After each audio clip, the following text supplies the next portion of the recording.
तुम्हारे पास जो आज का टॉपिक है वो है स्टेरेडियन। तो स्टेरेडियन भी हमारे पास हम इसको भी एंगल हम मेजर करते हैं और ये हम यूज करते हैं हमेशा सॉलिड एंगल के लिए। और दूसरी बात ये कि ये हमारे पास 3 डायमेंशन होते हैं, 3D। और जो तीसरी इंपॉर्टेंट बात है तो ये हम क्लोज शेप के लिए यूज करते हैं, क्लोज शेप के लिए, क्योंकि क्लोज शेप जितने भी हमारे पास तो वो हमारे पास 3D है। और क्लोज शेप में हम इधर ज्यादातर क्या लेते हैं, स्फीयर लेते हैं, स्फीयर। तो दरअसल ये जो एंगल है तो ये हमारे पास 3 डायमेंशन में बनता है। तो ये तो हमारे पास बोर्ड में हम 3 डायमेंशन की पिक्चर ड्रा नहीं कर सकता, लेकिन अगर हम देख ले तो वो एंगल जो हमारे पास एक क्लोज शेप या स्फीयर में सबटेंड हो जाए, बन जाए, और इसका जो एरिया जो 3 स्फीयर में हमेशा अगर एंगल बनता है तो इसके हिसाब से क्या बनेगा, इस तरह एरिया बनेगा। तो ये एरिया किसके बराबर होगा, अगर रेडियस का हम स्क्वायर ले ले तो इसका बराबर होगा। तो जब ये एरिया और बराबर हो जाए रेडियस का स्क्वायर का, तो हमारे पास जब एंगल बनता है तो इस एंगल को हम क्या कहते हैं, स्टेरेडियन। और वो हमारे पास क्या है, किस में होता है, 3D शेप में या क्लोज शेप में हमेशा होता है। अगर हम डिफिनेशन में चले जाए तो हमारे पास वन स्टेरेडियन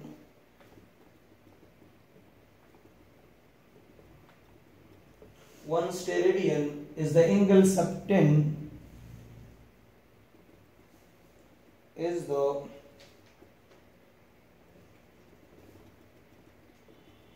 angle subtended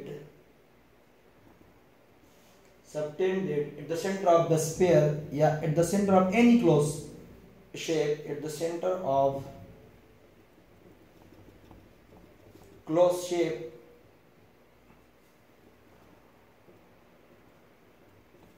हम स्पेयर ले सकते हैं, sphere by N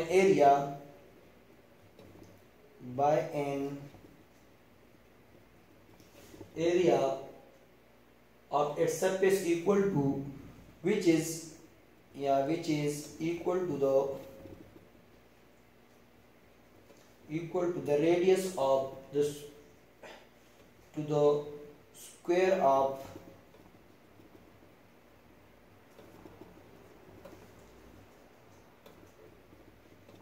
radius of the sphere।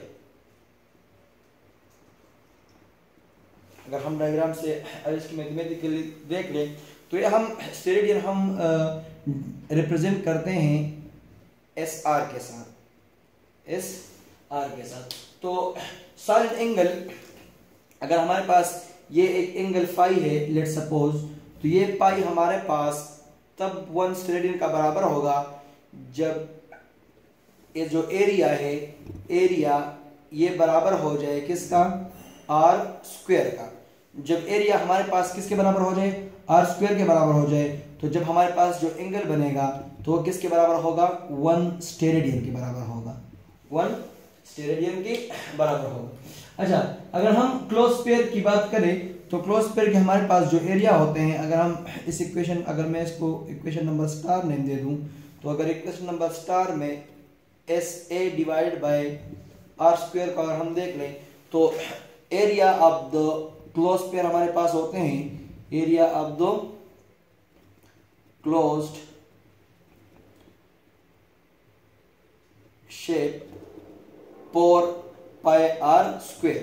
तो हमारे पास जो थीटा है या जो फाई है वो बनेगा 4 pi are square divided by are square. तो आर स्क्वायर कैंसिल, तो पाई हमारे पास क्या होता है, 4 पाई स्टेरेडियन का। तो अगर आपसे कोई ये सवाल करे कि हमारे पास स्फीयर में या क्लोज सरफेस में या क्लोज शेप में हमारे पास कितने स्टेरेडियन होते हैं, तो हमारे पास 4 पाई स्टेरेडियन होते हैं। और 4 पाई स्टेरेडियन अगर हम इसको और सिंप्लीफाई करें तो फाई इज इक्वल टू 4, और पाई के जगह अगर मैं वैल्यू पुट करूं 3.14, तो अगर मैं इधर वैल्यू पुट करूँ 3.14 तो ये हमारे पास अप्रॉक्सीमेटली बराबर हो जाता है 12.56637 स्टेरेडियन का। तो हमारे पास ये पाई ये जो स्टेरेडियन है, तो क्लोज सरफेस में हमारे पास जितने भी क्लोज सरफेस है या हमारे पास स्पेयर है, तो इसमें जो स्टेरेडियन होता है तो किसके बराबर होते हैं, 4 पाई स्टेरेडियन के। तो हमारे पास close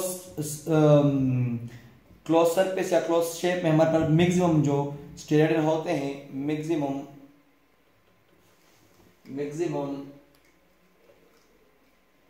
solid angle that can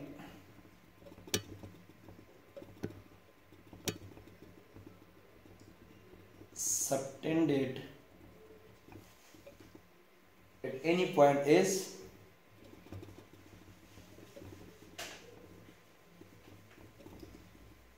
4 pi steradian. हमारे पास अगर सॉलिड एंगल क्लोज सरफेस में जिस भी पॉइंट पे अगर आप देख ले तो उधर हमारे पास जो उसके एंगल होगा तो क्या होगा, 4 पाई स्टेरेडियन होगा।